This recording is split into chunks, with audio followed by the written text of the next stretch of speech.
Continuation. Thomas' parents took care of their grandchildren very well. So unfortunate, death came and Thomas' parents died one after the other. Amosha was left helpless because Thomas' uncle came asking for their brother's properties because they believed Thomas is dead. They sent Thomas' wife and children out and collected all the properties from them. Now she had nowhere to go. Even her own parents are dead, and all her brothers could not help due to one thing or the other. Thomas had no option than to start living in a nearby uncompleted building. One sunny afternoon, a prophet came to Amosha to live where she is staying that there is a looming danger coming. Amosha turned a deaf ear and did not mind the prophet because she was thinking of where else does she have to go. A month after the prophet had told Amosha to leave the uncompleted building and she refused, the worst thing happened. Unfortunately, that afternoon, a snail crawled out of nowhere and bit one of the first twins, and he died. Amosha had two sets of twins, which made all her children four in number. Since one is dead, they are now three. Amosha cried and cried, and she also blamed herself for not listening to the prophet. She had no choice than to accept her fate.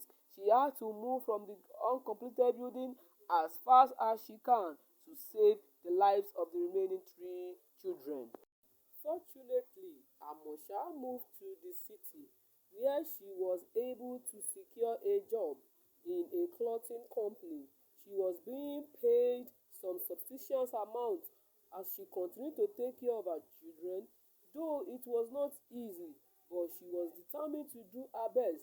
She can now afford a roof over her head, food on her table, and sponsor her children's education. 15 years later, Amosha's first son, Tona, one of the first set of twins, became a medical doctor. Amosha was very happy and her burdens reduced because Tona is helping with other siblings. Her children had done so well that they built her mansions, bought her cars, and opened a superstore, and she was happy because all her hard work paid off. In another part of the world, Toma was with another woman called Ejija. Ejija was the daughter of a famous herbalist in their homeland. This means they used charm on Toma.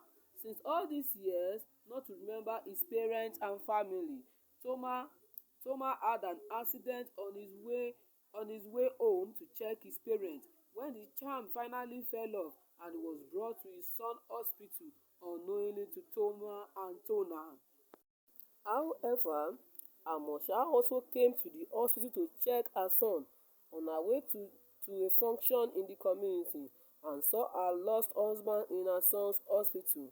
Amosha told her son, "This is your lost father." Tona started crying because he thought of how his mother had suffered to raise him and his siblings all alone.